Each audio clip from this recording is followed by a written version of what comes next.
এই মুহূর্তে হাসপাতালে ভর্তি আছে 69 জন ভর্তি আছে সব হাসপাতাল মিলে।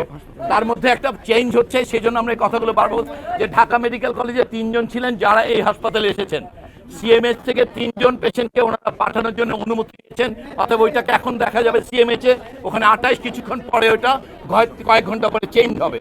অতএব এই সংখ্যাটা একেবারে স্ট্যাটিক না, আবার একজন পেশেন্ট বাসায় চলে গেছে, তো আমরা বলবো যে 69 এখন আছে, এটা 1 ঘন্টা পরে বা 15 মিনিট পরও 68 হতে পারে বা 70।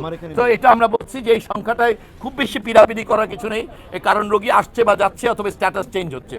এর যে আমরা মৃত্যুবরণ সম্পর্কে যে সংখ্যাটা বলেছি, সেখানে যে দুটো সংখ্যায় পার্থক্য আছে, সিএমএইচে আমাদের 15, আইএসপিআর এর বিজ্ঞপ্তিতে 16 এবং উত্তর আধুনিকে 1। এই সংখ্যাটি বিভ্রান্তি দূর হতে আমাদের একটু সময় দেন আপনারা। আমরা এখানে আসার আগে চেষ্টা করেছি এই বিভ্রান্তি দূর করার, আমরা আশা করি কিছুক্ষণের মধ্যেই এটা দূর হয়ে যাবে। তো সংখ্যাটি এই মুহূর্তে আমরা যেটা বলেছি, আমাদের দিক থেকে বললে আমরা বলবো এটা 29, এবং সেক্ষেত্রে 15 জন সিএমএইচে, 10 জন এইখানে, আমরা যেটা এর আগে যেভাবে বলেছি সেই সংখ্যাটাই থাকবে, এবং তার মধ্যে আনআইডেন্টিফাইড আমাদের মতে এখন পর্যন্ত 6। তো এই হচ্ছে আমাদের দিক থেকে মৃত্যু সংখ্যা এবং হাসপাতালে ভর্তি থাকা রোগীর সংখ্যা। আপনারা যেই সংখ্যা বলছেন আরেকটা 165 জন আহত, একটু খেয়াল করা দরকার। এখানে উত্তর আধুনিকে যে 60 জনের চিকিৎসা দেওয়া হয়েছে, অথবা লুবানাতে বলা হচ্ছে 13 জনের, এই সব রোগী এটা ডুপ্লিকেশন। আপনাদের বুঝতে হবে যে সেইখানে এই মুহূর্তে 2 জন 3 জন রোগীও নেই, অতএব বাকি এখানে যে রোগীটা দেখছেন এই সংখ্যাটা ওখানে দেখা গেছে, সেজন্য এই সংখ্যাটা বেশি। অতএব ওখানে যে 60 এবং 13 যে 73 জন রোগীর সংখ্যা দেখা যাচ্ছে, ওইটা মূলত ডুপ্লিকেশন প্রধানত, ওখানে হয়তো 5-7 জন রোগী হয়তো ওখানে আছে।